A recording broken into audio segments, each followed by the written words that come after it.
कई बार द्वादशी तिथि को भी आपको पता होना चाहिए कि इसके लिए कोई निश्चित तिथि नहीं है कि 13 को ही होगा। फाल्गुन मास के कृष्ण पक्ष की त्रयोदशी, चतुर्दशी, कई बार द्वादशी को भी जिस दिन प्रदोष व्रत आता है उस दिन भगवान शंकर की महाशिवरात्रि मनाई जाती है। इसमें प्रदोष व्रत का महत्व है। भगवान शंकर का जो सबसे प्रमुख व्रत है वो प्रदोष है। प्रत्येक 15 दिन में एक बार कृष्ण पक्ष में भी और शुक्ल पक्ष में भी प्रदोष का व्रत पड़ता है।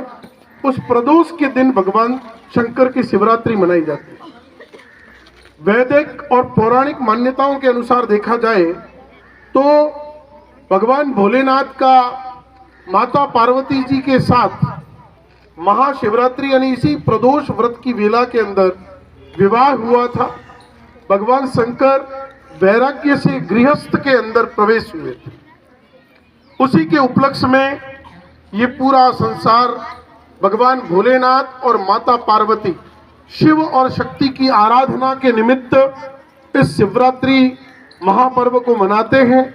यह पर्व बहुत धूमधाम से पौराणिक और वैदिक मान्यताओं में देखा जाए तो आपको यह भी पता होगा कि राजा दक्ष की पुत्री से भगवान शंकर का विवाह होने वाला था और प्रजापति दक्ष को भगवान शंकर किसी भी स्थिति में स्वीकार्य नहीं थे। आप सभी जानते हैं कि भगवान शंकर आज के जमाने के अनुसार जैसे आप सभी अत्यंत सुंदर दिखना, सुंदर रहना और बहुत ज्यादा लोक लुभावन चीजों पर ध्यान केंद्रित करने वाले हैं, वैसे भगवान भोलेनाथ नहीं थे। वो तो शमशान में रहने वाले, आप पाउडर लगाते हैं और वो राख लगाते थे, गले में सर्प और अत्यंत विष पीने वाले। समुद्र मंथन का विष जब पूरी सृष्टि डगमगा गई, सभी भगवान चिंतित और अचंभित हो गए, तो भगवान भोलेनाथ ने आगे आकर के उस विष का पान किया, जिससे ये प्रकृति और देवी देवताओं के ऊपर आया हुआ बड़ा संकट भी टल गया। तो शंकर भगवान विषधारी है, विष ग्रहण करने वाले हैं, विषपान करने वाले हैं, और उसी दिन से भगवान का नाम नीलकंठ भी पड़ा था। भगवान शंकर को नीलकंठ कहते हैं। उनका ये कंठ है पूरा नीला पड़ गया क्योंकि उन्होंने विषपान कर दिया। तो भगवान शंकर की प्रार्थना, आराधना, शिव और शक्ति का जो विवाह है उसके उपलक्ष्य में महाशिवरात्रि का पर्व मनाते हैं। प्रदोष व्रत प्रत्येक 15 दिन में एक बार आता है। इस प्रदोष व्रत को करना चाहिए। इसको करने से अनेक प्रकार की मनोकामनाएं हमारी पूर्ण होती है और भगवान शंकर जो भोलेनाथ के नाम से हम कहते हैं वह अत्यंत प्रसन्नचित्त होते हैं और हमें आशीर्वाद प्रदान करते हैं। भगवान शंकर की शिवरात्रि कल पूरे देश और विदेश में बड़े धूमधाम के साथ मनाई जाएगी। आप सभी भी, आपका अवकाश इसीलिए रहता है कि आप भगवान अपने माता पिता, दादा दादी जी, पड़ोसियों के साथ भगवान शंकर के दर्शनार्थ मंदिर में जरूर पधारें।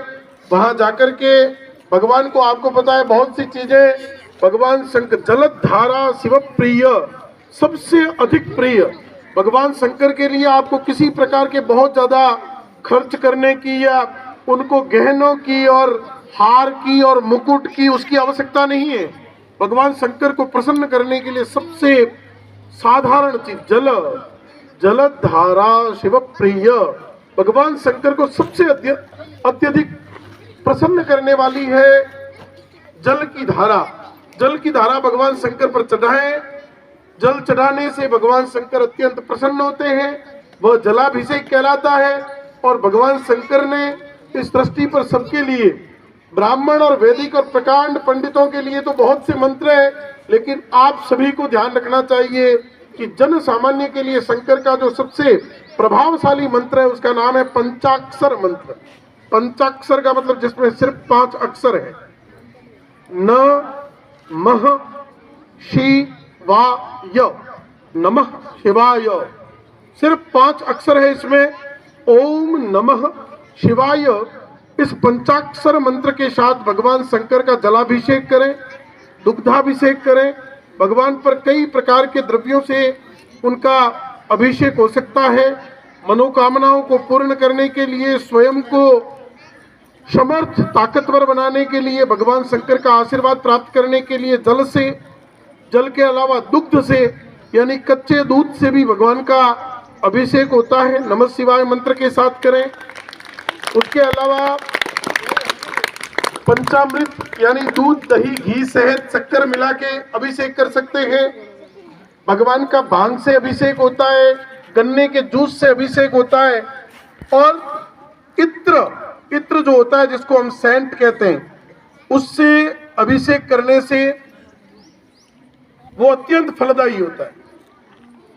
ठीक है, उसको अमृताभिषेक कहा जाता है। भगवान शंकर का अमृताभिषेक, जल के अंदर इत्र मिला करके उसका अभिषेक करने से वो अमृताभिषेक होता है, जिससे ये कल्याणार्थ होता है, जो सृष्टि के कल्याण के लिए, सृष्टि पर अमृत वर्षा हो, सृष्टि पर कभी धन धान्य की कमी नहीं आए, सभी लोग सकुशल रहे, प्रसन्न रहे।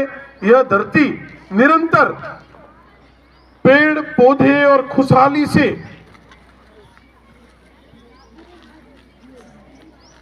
भरपूर रहे, इसके लिए भगवान शंकर का अमृताभिषेक किया जाता है। साधारण रूप में आपको एक और पता होगा, भगवान को चढ़ने वाला जो ईश्वर भगवान शंकर को सबसे ज्यादा प्रसन्न है वो है बिल्व पत्र। 3 पत्तों का एक बिल्व पत्र होता है जो सिर्फ भगवान शंकर को चढ़ता है।